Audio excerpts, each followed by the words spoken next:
Hello everyone, welcome to the Facebook page and YouTube channel of Ramanujan institute. তো আজকে আমরা Tripura state cooperative ব্যাংকের যে পরীক্ষাটা হয়েছিল 3 তারিখ, 4 তারিখ আর 5 তারিখ, ওইটা সংক্রান্ত আমরা cut off, tentative result date, tentative interview dates, interview strategy, ওই সংক্রান্ত সবগুলো আমরা ডিসকাস করব, ঠিক আছে? তো প্রথম আমরা কাট অফের কথা বলি। তো কাট অফের প্রথম অ্যাসিস্ট্যান্ট ম্যানেজারের যদি কথা বলি, অ্যাসিস্ট্যান্ট ম্যানেজার পরীক্ষা হয়েছিল 160 নাম্বারসে, 3টে শিফটে পরীক্ষা হয়েছিল। আচ্ছা, তো 3টে শিফটে পরীক্ষা হয়েছিল, একটা শিফট একটু মডারেট ছিল, তো ওইটা নর্মালাইজেশন হয়ে যাবে।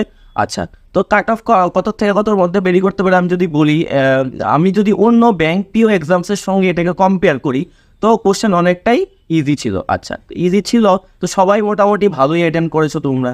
তো আমার যতটুকু মনে হচ্ছে যে কাট অফ 100 থেকে 105-এর মধ্যে ভেরি করবে, ঠিক আছে? আচ্ছা, ক্লার্কের কথা যদি বলি, ক্লার্কের কোশ্চেনও খুব ইজি ছিল।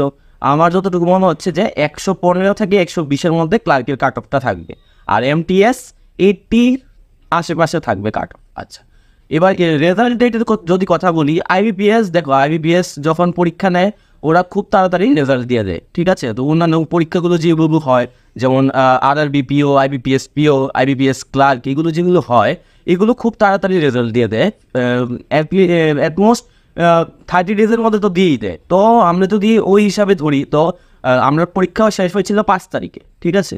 তো 5 তারিখে শেষ হলে আমরা এজিউম করছি যে জুনের ফার্স্ট উইকের মধ্যে আমাদের রেজাল্টটা দিয়ে দেবে। আচ্ছা, 5 তারিখের মধ্যে যদি রেজাল্ট দিয়ে দেয়, তাহলে ইন্টারভিউ ডেট কবে হতে পারে?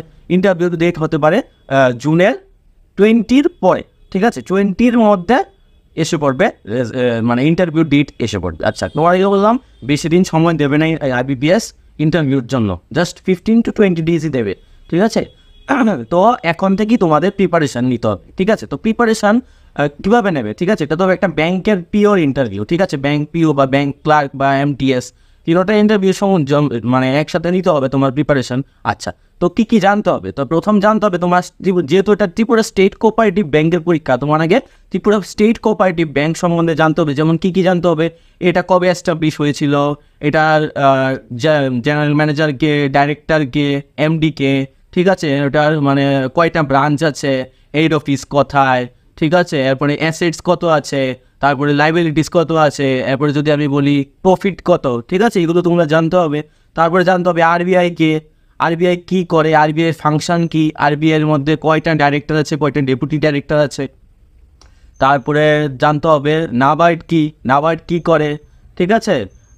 নাবার্ডের ফাংশনসগুলো তোমাদের জানতে হবে, ঠিক আছে? এরপরে তোমার জানতে হবে যে তোমার ব্যাকগ্রাউন্ড কোশ্চেন্স, যেমন তোমার সাবজেক্ট ব্যাকগ্রাউন্ড, তুমি যে গ্র্যাজুয়েশনে যেগুলো পড়াশোনা করেছ ওইগুলো, ওই বিষয়গুলো সম্বন্ধে তোমার একটু জানতে হবে। কারণ ওরা জিজ্ঞেসই করতে পারে যে তুমি যে গ্র্যাজুয়েশন করেছো, ধরো তুমি আর্টসের গ্র্যাজুয়েশন করেছো, আর্টসের গ্র্যাজুয়েশনে তোমার এই ব্যাংকে তুমি এসে কী কাজে লাগবে, ঠিক আছে? মানে কীভাবে তুমি হেল্প করতে পারবে, যে তুমি যে গ্র্যাজুয়েশনে করেছো ওই সাবজেক্টগুলো তুমি এখানে এসে কী হেল্প করতে পারবে, ঠিক আছে? ব্যাংকে কীভাবে তুমি হেল্প করতে পারবে, ওইগুলো জিজ্ঞেস করতে পারে। তুমি সেম আর্টস যেমন, কমার্স যেমন, তারপরে ইঞ্জিনিয়ারিংয়েও থাকবে অনেকে, ঠিক আছে? অনেকে এগ্রি বিএসসিও থাকতে পারে। তো সবার জন্য আমরা কী করবো, পার্সোনালাইজ কিছু কোশ্চেন দিয়ে দেবো, ঠিক আছে? ওগুলোর থেকে আশা করি তোমরা পেয়ে যাবে। আচ্ছা, এরপরে তোমার থাকবে এইচআর কোশ্চেন যেমন থাকবে, তুমি ধরো তোমাকে জিজ্ঞেস করলো এখন থেকে 5 বছর পরে তুমি নিজেকে কোথায় দেখো, ঠিক আছে?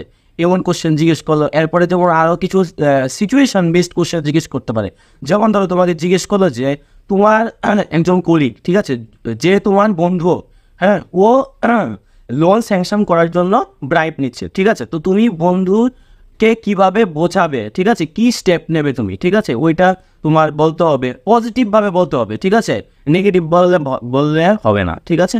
আচ্ছা, এরপরে যেমন তোমার, আচ্ছা, ইন্টারভিউর মেইন হচ্ছে কি, ইন্টারভিউ মেইন তুমি কয়টা কোশ্চেন পারলে, কয়টা কোশ্চেন পারলে না, এটা মেইন না, ঠিক আছে? তোমার মেইন কথা হয়েছে তোমার পজিটিভ একটা অ্যাটমসফিয়ার তৈরি করতে হবে, ঠিক আছে? যাতে ওরা তোমাকে বুঝে, ওরা তো জাজই করবে।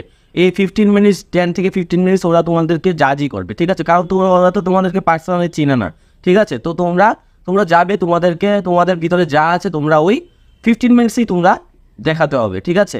ওই মধ্যেই তুমি ওদেরকে তো কনভিন্স করতে হবে যে yes, I am the guy you should take, ঠিক আছে? এভাবে তোমাকে করতে হবে। আচ্ছা, আরও কয়েকটা জিনিস আছে, যেমন তোমাকে বসতে হবে সুন্দরভাবে বসতে হবে, একটা স্মাইলিং ফেস থাকতে হবে, ঠিক আছে, আই কন্ট্যাক্ট মেনটেন করতে হবে, ঠিক আছে, এগুলো করবে। আচ্ছা, এরপরে আমরা যে রামানুজন ইনস্টিটিউট আছি আমরা কি করব, ঠিক আছে, আমরা 3টা মক সেশন রেখেছি, 3টার মধ্যে একটা তোমরা প্রথম মক সেশনটা পুরোপুরি সবার জন্য ফ্রি, ঠিক আছে, আর 2টা পেইড থাকবে, ঠিক আছে, আর সঙ্গে কি থাকবে, স্টাডি মেটেরিয়ালস থাকবে। স্টাডি মেটেরিয়ালসটা বললাম, আমি যেগুলো বলেছি সেইগুলো আছে। আচ্ছা, আর এখানে এই যে ভিডিওটার নিচে একটা গুগল ফর্ম দেওয়া আছে তোমাদেরকে, এই গুগল ফর্মটা তোমরা ফিল আপ করে আমাদেরকে দেবে। তাহলে আমাদেরকে দিলে কী সুবিধা হবে, তোমাদেরকে জানিয়ে দেওয়া হবে যে কবে কবে ইন্টারভিউ সেশনগুলো হবে, এগুলো জানিয়ে দেওয়া হবে।